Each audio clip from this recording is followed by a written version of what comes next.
Hola, buenas. Hoy os voy a hablar sobre las impresiones que me ha transmitido este Skyactiv X. Yo imagino que será similar en el resto de modelos que irá saliendo, ¿no? Este tipo de versión de motor que es revolucionario, es diferente técnicamente. No me voy a parar con tecnicismos ni nada de eso porque no procede, ¿no? Pero es un motor que básicamente funciona en ciertas condiciones como un diésel a compresión y en otras condiciones a compresión más chispa, como puede ser el de un gasolina. Tecnicismos aparte, ¿hay diferencia entre un Skyactiv X y un G? Pues no hay diferencia, yo no noté ninguna diferencia de esto de decir, oye, pues notas que el motor va más fluido o es más silencioso o es más... no notas nada, es decir, te montas en un X y es prácticamente lo mismo que un G. En cuanto a la potencia del coche, según el catálogo es un motor 2000 que desarrolla 180 caballos. A mi parecer no desarrolla 180 caballos. Está más cerca del motor de 122 caballos que el 2500 de 190 caballos, ¿no? Que es otra opción que igual os doy a elegir si os vais a meter mucho por autopista. Si os vais a meter mucho por autopista, la diferencia de precio entre el CX-30 y el CX-5, entre el motor 2000 Skyactiv X con 180 caballos y el motor 2500 con 194 caballos del CX5, tampoco es mucha, así que si vais a hacer mucha autopista, muchas velocidades altas, os recomiendo más el CX5 con ese motor 2500. En la presentación ya nos dijeron que igual por el momento no desarrollaría toda la potencia que debería desarrollar este motor. Yo quiero imaginar o entender que igual de momento lo tienen un poquito limitado porque siguen desarrollándolo, ¿no? Como quien dice, ya lo tienen desarrollado, ya está aquí, ya está, pero imagino que serán un poco cautelosos, ¿no? Igual con el paso del tiempo va desarrollando más potencia, pero ahora mismo 180 caballos que en carreteras a velocidades normales, 80, 60 más o menos, sí tiene potencia más que un 122 caballos. Cuando subimos de 100-110 km por hora ya se asemeja más a un 122 caballos, es decir, dependiendo de la pendiente del puerto de montaña, si estás en una pendiente bastante grande y vas en sexta, tienes que bajar a cuarta porque la sexta y la quinta no tienen mucha potencia y este coche para a lo mejor subir de 110 a 120 km por hora metes cuarta y te desarrolla mucha más potencia. En quinta sí que metes quinta y va paulatinamente, pero tampoco os esperéis que al escuchar 180 caballos vaya a desarrollar 180 caballos, además sabiendo que es atmosférico, que no es turbo, y siempre sabemos que los atmosféricos siempre necesitas jugar mucho más con las marchas. Y bueno, en autopista desde Galicia hasta Madrid he tenido que hacer eso una o dos veces, y en toda Galicia, que sabemos que hay muchísimas pendientes a 120 km por hora, sí que he tenido que hacer eso 10-15 veces fácilmente, pero más o menos para que entendáis mi punto de vista sobre este motor con los kilómetros que yo le he hecho. Sobre el confort del coche en carreteras normales es inapreciable el ruido, es decir, siempre va en cuarta o en quinta, velocidades de 80, 70, 60 km por hora, lleva una marcha bastante elevada y aún estando bajo de revoluciones 1200, 1300, si le pisas no lo suficiente como para que las cajas de cambios automáticas intenten darte potencia, ¿no? Pero sí que lo suficiente como para que desarrolle, no escuchas vibraciones, ruidos más allá de lo que es un motor de gasolina. Así que dinámicamente en el interior de la cabina, vibraciones, sonidos, ruidos, no hay problema.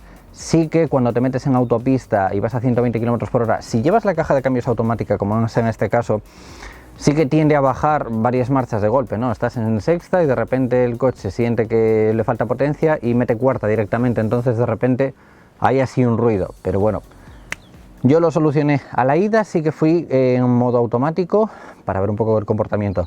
A la vuelta, en toda la autopista, he ido prácticamente siempre en modo secuencial. Metí modo secuencial, cuando veía que sí que bajaba en algún puerto de montaña, sí que a lo mejor metía quinta y desarrollaba lento. Si quería hacer a lo mejor una aceleración un poquito más rápida, sí que metía cuarta, entonces ya pegaba el tirón y pegaba un acelerón, ¿no? Pero creo que este tipo de motores, ya sabéis, ¿no? Os lo tengo dicho muchas veces, hay que aprender a conducirlos. no deja de ser un coche atmosférico y muchas personas cuando pasan de a lo mejor un turbo a un atmosférico se llevan una sorpresa. En cuanto ya aprendes un poquito cómo se desarrolla, ya sabes utilizar, por ejemplo, los cambios automáticos, ya sabes utilizar las marchas, en qué regímenes de revoluciones tiene potencia. Esta es la distancia que yo recorrí con el X, 1303 kilómetros. El coche ahora mismo tiene 4040 kilómetros. De esos 1300 kilómetros, el 90% fueron por autopista. El otro 10% fueron atascos en Madrid, callejeando por el centro de Madrid o por las afueras de Madrid. El consumo medio que me ha hecho es, según el ordenador, de 7 litros cada 100 kilómetros. Y este es el historial según el coche, ¿no? Esos 7 litros. Sabiendo que tiene esos 4000 kilómetros, aún va a bajar un poquito más porque, bueno, de hecho ha bajado en mi prueba. Esto es una aplicación que utilizo yo para saber cuánto consumen los coches, ¿no? Es decir, tú llegas a una gasolinera, le pones los kilómetros que tienes, le pones los litros y los euros que le has echado y te marca exactamente el consumo real, es decir, sin ordenadores ni nada. Este consumo es desde Cañiza hasta Valladolid, 100% a 120 km por hora, 7,48, ¿vale? Sí, 100% a 120. Este consumo ha sido desde Valladolid hasta Valladolid, es decir, desde Valladolid he ido hasta Madrid, callejeé, estuve en retenciones, atascos y toda la trifulca, y cuando otra vez salí de Madrid yo reposté en Valladolid y me dio 7,20. Y este es desde Valladolid hasta Cañiza, ¿vale? Este es el de ida y este es el de vuelta de ese mismo recorrido. Lo que quiero ver con esto es que con los kilómetros, que como tiene 1000 kilómetros más que al principio, pues consume un poquito menos. Y dos, que bueno, el consumo real de este coche, como veis, es de 7,23, ¿vale? Ahí arriba lo podéis ver. Media de consumo real en este coche en 1167 kilómetros es de esos 7 litros. Aquí tenéis un Volkswagen EOS 2.0 de 140 caballos TDI. Para que veáis exactamente el mismo recorrido, es ese, ¿vale? 5,83, 6,53 y 5,88. Esos son consumos reales de un coche TDI. Así que consumos de un TDI son similares. Similares me refiero a que este coche ya tenía 200.000 kilómetros.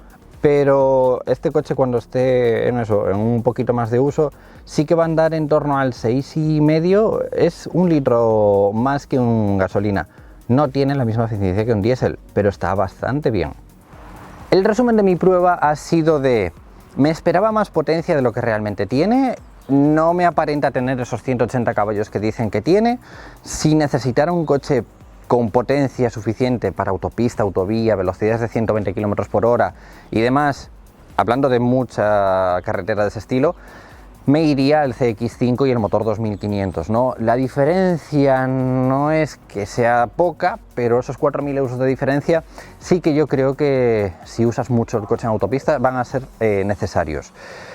¿A quién le recomiendo el X? Pues a alguien que vaya muy sobrado de presupuesto, ¿no? Porque tampoco hay mucha diferencia entre los 122 caballos del G y los 180 del X. Así que yo personalmente me ahorraría esos 3000 euros de diferencia que hay entre el G y el X, y quizás le haría una reprogramación, ¿no? Hay muchos centros que entienden mucho de este tipo de reprogramaciones, y quizás le metería un poquito más de potencia cuando se le acabara la garantía. O igual me esperaría al de 150 caballos que dicen que va a salir. Habrá que ver ese motor G con 150 caballos, ¿no? Igual puede ser interesante. Ya os digo que el X se lo recomendaría a alguien que vaya con un presupuesto muy holgado, que encuentre una oferta muy buena y que no haya mucha diferencia entre un G y un X. Se nota un poquito más de potencia, se nota un poquito más fluido en cuanto a aceleración. El de 122, ya os digo, que a veces es un poquito, venga, vamos, tira, venga, dale. Y este pues sí, que notas que es un poquito más de respuesta, pero ya os digo que es atmosférico, sigue siendo atmosférico, no tiene las cualidades de un turbo o de un diésel como sí que puede aparentar en algunas pruebas, ¿no? ¿Me ha encantado?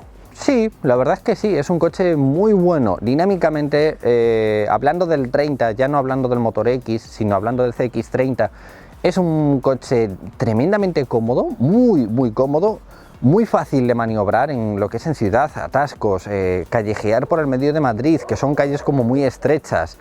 Se hace más pequeño de lo que realmente es muy silencioso.